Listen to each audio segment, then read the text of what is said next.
Going on, class? I'm here to tell you all about the Triassic-Jurassic mass extinction. Very interesting topic. But before we get into that, let me give you some background information on the Triassic period.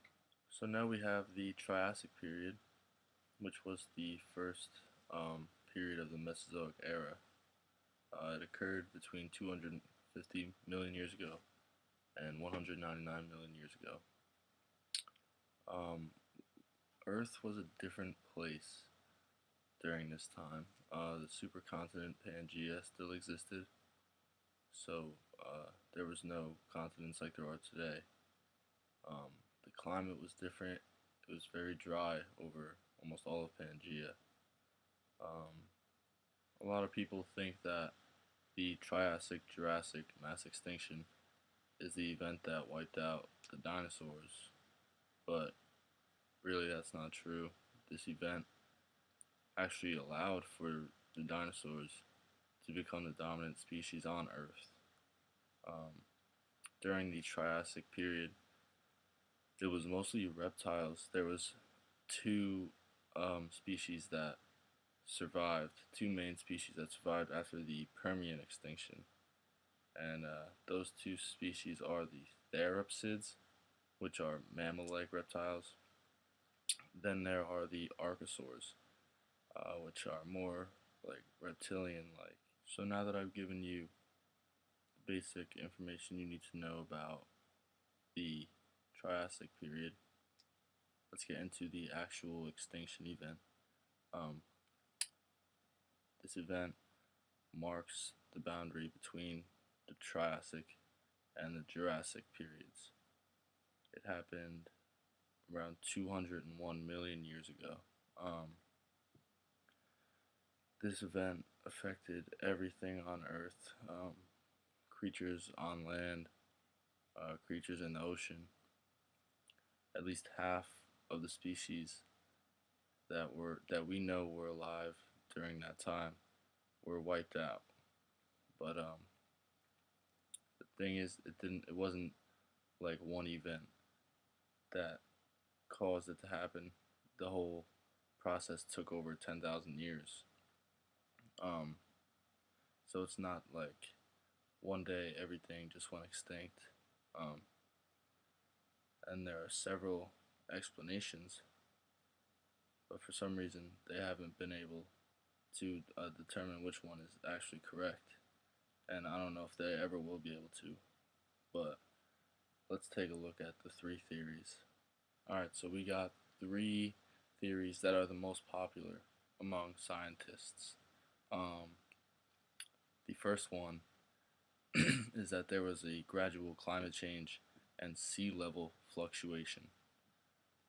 A lot of scientists disagree with this because if the, if this were true, it wouldn't really explain why marine life was so greatly impacted.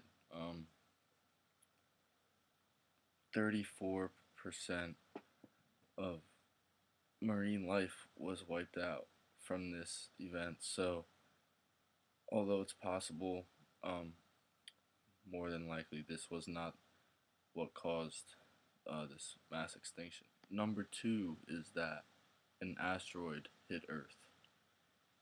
This is very possible, but the problem is scientists have not found a crater that could be big enough to cause such a mass extinction.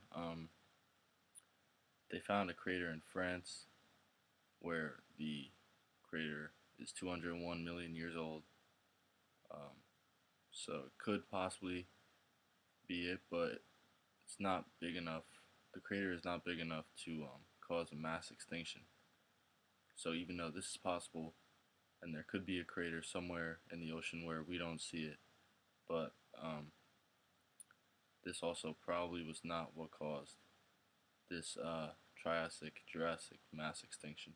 The third most popular theory, and probably the most accepted one among scientists, is that there were massive volcano eruptions. Um, we know that the Central Atlantic Magmatic Province, CAMP for short, which is a large connected magma flow, erupted 201 million years ago. It formed during the breakup of Pangaea, and a lot of scientists say that it is it is the reason for it's the reason for all this dying that went on. Um, yeah,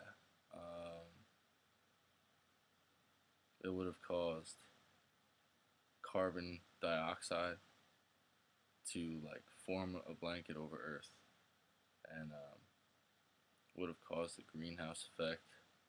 It would have been bad.